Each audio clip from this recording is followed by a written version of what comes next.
ಈ ತಿಂಗಳ ಕೊನೆಯಲ್ಲಿ ಈ ರಾಶಿಗೆ ಶುಕ್ರ, ಇವರಿಗಿಲ್ಲಿ ಶ್ರೀಮಂತಿಕೆ ಫಿಕ್ಸ್.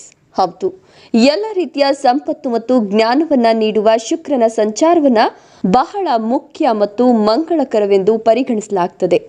ಜಾತಕದಲ್ಲಿ ಶುಕ್ರನು ಮಂಗಳಕರವಾದಾಗ ವ್ಯಕ್ತಿಯು ಹೆಚ್ಚಿನ ಸಂತೋಷವನ್ನ ಪಡಿತಾನೆ. ಮತ್ತೊಂದೆಡೆ ಶುಕ್ರನು ದುರ್ಬಲನಾಗಿದ್ರೆ ಆ ವ್ಯಕ್ತಿಯ ಪರಿಸ್ಥಿತಿಯಲ್ಲಿ ಅನೇಕ ರೀತಿಯ ಸಮಸ್ಯೆಗಳು ಉದ್ಭವಿಸುತ್ತವೆ ಮತ್ತು ಆಸೆಗಳು ಈಡೇರದೆ ಉಳಿತದೆ. ಇದರಿಂದಾಗಿ ಸಂತೋಷದಲ್ಲಿ ಇಳಿಕೆಯಾಗಬಹುದು. ಈ ತಿಂಗಳ ಕೊನೆಯಲ್ಲಿ ಶುಕ್ರದೇವ ತನ್ನ ಚಲನೆಯನ್ನ ಬದಲಾಯಿಸಲು ಸಜ್ಜಾಗಿದ್ದಾನೆ.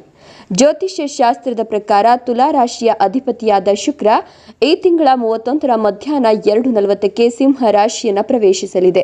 ಸಿಂಹ ರಾಶಿಯಲ್ಲಿ ಚಲಿಸಲಿರುವ ಶುಕ್ರನಿಂದ ಹೆಚ್ಚಿನ ರಾಶಿಗಳ ಮೇಲೆ ಸಕಾರಾತ್ಮಕ ಪ್ರಭಾವವನ್ನು ನೋಡಬಹುದಾಗಿದೆ. ಶುಕ್ರನ ಸಂಚಾರದಿಂದಾಗಿ ಯಾವ ರಾಶಿಗಳಿಗೆ ಒಳಿತಾಗಲಿದೆ ಅಂತ ತಿಳಿಯೋಣ. ಅದಕ್ಕೂ ಮುನ್ನ ಹಿಂದೂ ಧರ್ಮದ ಆಚಾರ ವಿಚಾರಗಳ ಮೇಲೆ ನಂಬಿಕೆ ಇದ್ರೆ ಈಗಲೇ ಒಂದು ಲೈಕ್ ಕೊಟ್ಟು ತಪ್ಪದೆ ನಿಮ್ಮ ಆತ್ಮೀಯರಿಗೆ ಶೇರ್ ಮಾಡಿ. ಮೊದಲನೆಯದಾಗಿ ಮಿಥುನ ರಾಶಿ. ಸಿಂಹ ರಾಶಿಯಲ್ಲಿ ಶುಕ್ರ ಸಂಚಾರದಿಂದಾಗಿ ಮಿಥುನ ರಾಶಿಗೆ ಸೇರಿದ ವಿದ್ಯಾರ್ಥಿಗಳು ಶಿಕ್ಷಣದಲ್ಲಿ ಯಶಸ್ಸು ಗಳಿಸುತ್ತಾರೆ ಮತ್ತು ಕಲೆಗೆ ಸಂಬಂಧಿಸಿದ ಕ್ಷೇತ್ರದಲ್ಲಿ ಕೆಲಸ ಮಾಡುವ ಈ ರಾಶಿಯವರಿಗೆ ಗೌರವ ಮತ್ತು ಖ್ಯಾತಿಯು ಸಮಾಜದಲ್ಲಿ ಹೆಚ್ಚಾಗಲಿದೆ.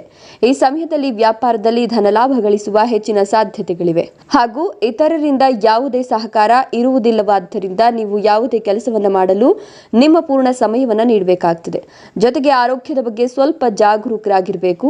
ಮಿಥುನ ರಾಶಿಗೆ ಸೇರಿದ ಜನರ ವೈವಾಹಿಕ ಜೀವನವು ಸುಖಮಯವಾಗಿರುವುದು ಮತ್ತು ಹೊಸದಾಗಿ ಮದುವೆ ಆದವರಿಗೆ ಶುಕ್ರನ ಈ ಸಂಚಾರದಿಂದಾಗಿ ಸಂತಾನ ಭಾಗ್ಯ ಪ್ರಾಪ್ತಿಯಾಗುತ್ತದೆ.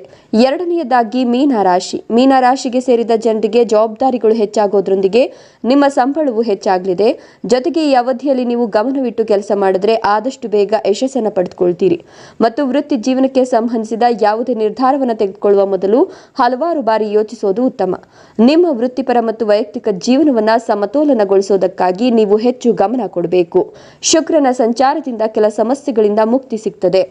ಮೂರನೆಯದಾಗಿ ಕಟಕ ರಾಶಿ. ಸಿಂಹ ರಾಶಿಯಲ್ಲಿ ಶುಕ್ರ ಸಂಚಾರದಿಂದಾಗಿ ಕಟಕ ರಾಶಿಗೆ ಸೇರಿದ ವ್ಯಾಪಾರಿಗಳು ತಮ್ಮ ವ್ಯವಹಾರಕ್ಕಾಗಿ ಒಳ್ಳೆಯ ಅವಕಾಶವನ್ನು ಪಡಿತಾರೆ. ಜೊತೆಗೆ ಈ ರಾಶಿಗೆ ಸೇರಿದ ಜನರ ಅಪೂರ್ಣ ಕೆಲಸಗಳೆಲ್ಲವೂ ಶುಕ್ರ ಸಂಚಾರದ ಈ ಅವಧಿಯಲ್ಲಿ ಪೂರ್ಣಗೊಳ್ತವೆ.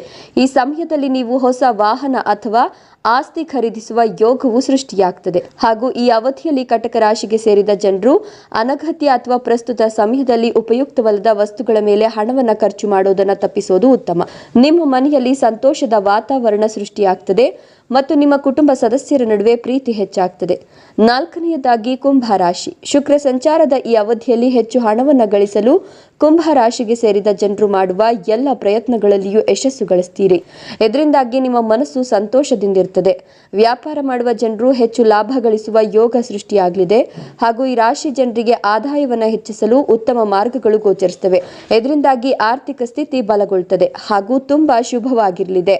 ನಿಮ್ಮ ವೈವಾಹಿಕ ಸಂಬಂಧ ಹಾಗೂ ಸಂಗಾತಿಯೊಂದಿಗಿನ ಎಲ್ಲ ರೀತಿಯ ವಿವಾದಗಳು ಕೊನೆಗೊಳ್ಳುತ್ತವೆ ಮತ್ತು ತಿಳುವಳಿಕೆ ಹೆಚ್ಚಾಗ್ತದೆ. ಅವಿವಾಹಿತರಿಗೆ ವಿಶೇಷ ವ್ಯಕ್ತಿಯ ಭೇಟಿಯಾಗೋದು ಹಾಗೂ ವಿದ್ಯಾರ್ಥಿಗಳು ಪರೀಕ್ಷೆಯಲ್ಲಿ ಯಶಸ್ಸು ಗಳಿಸೋದ್ರಿಂದ ಗೌರವ ಮತ್ತು ಖ್ಯಾತಿ ಹೆಚ್ಚಾಗ್ತದೆ. ಐದನೆಯದಾಗಿ ಮೇಷ ರಾಶಿ. ಈ ಸಮಯದಲ್ಲಿ ಮೇಷ ರಾಶಿಗೆ ಸೇರಿದ ಜನರು ಸಾಮಾಜಿಕ ಕೆಲಸಗಳಲ್ಲಿ ಭಾಗವಹಿಸೋದ್ರಿಂದ ನಿಮ್ಮ ಗೌರವ ಮತ್ತು ಖ್ಯಾತಿ ಸಾಕಷ್ಟು ಹೆಚ್ಚಾಗಲಿದೆ.